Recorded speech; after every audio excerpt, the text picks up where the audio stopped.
ಮೇಘ ಸ್ಫೋಟಕ್ಕೆ ವಯನಾಡು ಸಾವಿನ ಮನೆ. ಸ್ವಲ್ಪ ಹೊತ್ತಲ್ಲೇ ಪ್ರಧಾನಿ ನರೇಂದ್ರ ಮೋದಿ ವೈಮಾನಿಕ ಪರಿಶೀಲನೆ. ದುರಂತ ನೆಲವೀಗ ಭದ್ರತೆಯ ಕೋಟೆ. ಕಾಂಗ್ರೆಸ್ ಅಕ್ರಮಗಳ ವಿರುದ್ಧ ಮೈತ್ರಿ ಕದನ. ಪ್ರತಿಯಾಗಿ ಮೈಸೂರಲ್ಲಿ ನಿನ್ನೆ ಸಿಎಂ ಡಿಸಿಎಂ ಪಂತ್ ಆಹ್ವಾನ. ಪಾದಯಾತ್ರೆ ಸಮಾರೋಪದಲ್ಲಿಂದು ಇರಲಿದೆ ವಾಗ್ಬಾಣ.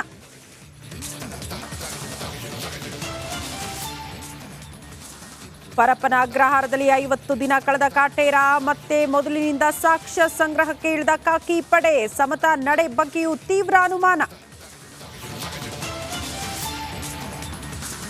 ಕೊಪ್ಪಳದ ಅಂಗನವಾಡಿಯಲ್ಲಿ ಮೊಟ್ಟೆ ಕಳ್ಳಿ. ಚಿಣ್ಣರ ತಟ್ಟೆಗೆ ಹಾಕಿ ಕಿತ್ಕೊಂಡ ಸಿಬ್ಬಂದಿ. ಕೆಲಸ ಕಳ್ಕೊಂಡ್ರು ಕಾರ್ಯಕರ್ತೆ ಸಹಾಯಕ್ಕೆ.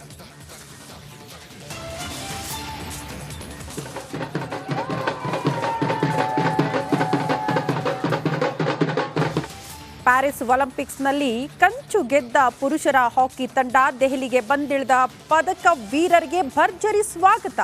ಅಭಿಮಾನಿಗಳ ಜೊತೆ ಕುಣಿದು ಸಂಭ್ರಮ.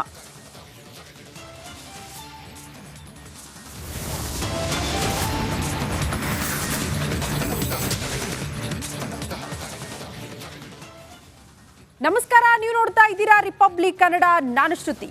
ಒಂದು ಮೂಡ ವಿಚಾರವನ್ನ ಮುಂದಿಟ್ಟುಕೊಂಡು ದೋಸ್ತಿ ನಾಯಕರು ಪಾದಯಾತ್ರೆಗೆ ಮುಂದಾದ್ರು. ಬಟ್ ಅಲ್ಲಿ ಬೇರೆ ಬೇರೆ ರೀತಿಯ ಬೆಳವಣಿಗೆಗಳಿಗೆ ಸಾಕ್ಷಿ ಆಗೋಯ್ತು ಈ ಮೂಡ ಅಸ್ತ್ರ.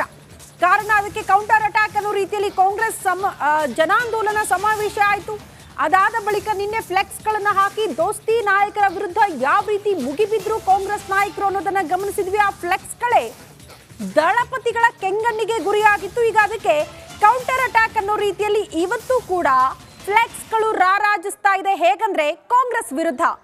ಕಾಂಗ್ರೆಸ್ ವಿಚಾರಕ್ಕೆ ಸಂಬಂಧಪಟ್ಟಂತೆ ಅಪಪ್ರಚಾರದ ಫ್ಲೆಕ್ಸ್ಗಳು ಇವತ್ತು ಸಾಂಸ್ಕೃತಿಕ ನಗರಿ ಮೈಸೂರಲ್ಲಿ ರಾರಾಜಿಸ್ತಾ ಇರುವ ದೃಶ್ಯವನ್ನ ನಾವು ಗಮನಿಸ್ತಾ ಇದೀವಿ. ಮೂಡಾದಿಂದ ಹಿಡ್ಕೊಂಡು ಈಗ ಫ್ಲೆಕ್ಸ್ ರಾಜಕಾರಣದ ತನಕ ದೃಶ್ಯ ನೋಡ್ತಾ ಇರೋದು.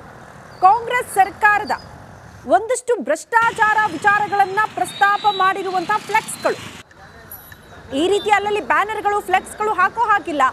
ಆದರೂ ಕೂಡ ಈಗ ಫ್ಲೆಕ್ಸ್ ರಾಜಕಾರಣಕ್ಕೆ ಮೈಸೂರು ಸಾಕ್ಷಿ ಆಗಬೇಕಾದಂತ ಅನಿವಾರ್ಯತೆ. ನಿನ್ನೆ ಎಲ್ಲ ಯಾವ ರೀತಿ ಫ್ಲೆಕ್ಸ್ಗಳು ದೋಸ್ತಿ ನಾಯಕರ ವಿರುದ್ಧ ಇತ್ತು ಅನ್ನೋದನ್ನ ಒಂದ್ ಕಡೆ ದೃಶ್ಯಗಳ ಸಮೇತ ನಿಮ್ಮ ಮುಂದೆ ಇಡ್ತಾ ಇದ್ದೀವಿ. ನೇರವಾಗಿ ದೇವೇಗೌಡರ ಕುಟುಂಬದ ವಿಚಾರಕ್ಕೆ ಸಂಬಂಧಪಟ್ಟಂತೆ ಆ ಫ್ಲೆಕ್ಸ್ಗಳನ್ನ ಅಳವಡಿಕೆ ಮಾಡಲಾಗಿತ್ತು. ಆ ಬಳಿಕ ಅಪಪ್ರಚಾರ.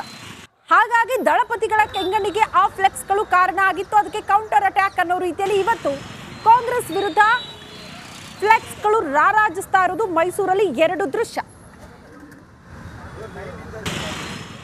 ಈ ಬಗ್ಗೆ ಮತ್ತಷ್ಟು ಡೀಟೇಲ್ಸ್ ಅನ್ನ ಕೊಡ್ತಾ ಹೋಗ್ತಾರೆ ನಮ್ಮ ಪ್ರತಿನಿಧಿ ವಿನೋದ್. ನೇರ ಸಂಪರ್ಕದಲ್ಲಿ ಜಾಯಿನ್ ಆಗ್ತಿದ್ದಾರೆ. ವಿನೋದ್, ಮೂಡ ಅಸ್ತ್ರದಿಂದ ಈಗ ಫ್ಲೆಕ್ಸ್ ರಾಜಕಾರಣದ ತನಕ ಇವತ್ತು ಯಾವ ರೀತಿಯ ಫ್ಲೆಕ್ಸ್ಗಳು ನೋಡೋದಕ್ಕೆ ಸಿಗ್ತಾ ಇದೆ ಮೈಸೂರಲ್ಲಿ?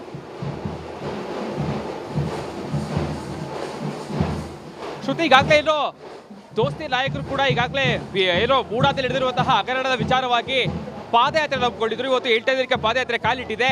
ನಿನ್ನೆ ಇದಕ್ಕೆ ಕೌಂಟರ್ ಕೊಡೋದಕ್ಕೆ ಕಾಂಗ್ರೆಸ್ ಕೂಡ ಜನಾಂದೋಲನ ಹೆಸರಲ್ಲಿ ಒಂದು ಬೃಹತ್ ಸಮಾವೇಶ ನಡೆಸಿತ್ತು.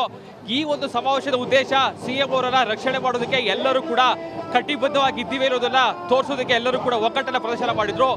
ಈ ಒಂದು ಸಂದರ್ಭದಲ್ಲಿ ಒಂದು ಫ್ಲೆಕ್ಸ್ ಸಾಕಷ್ಟು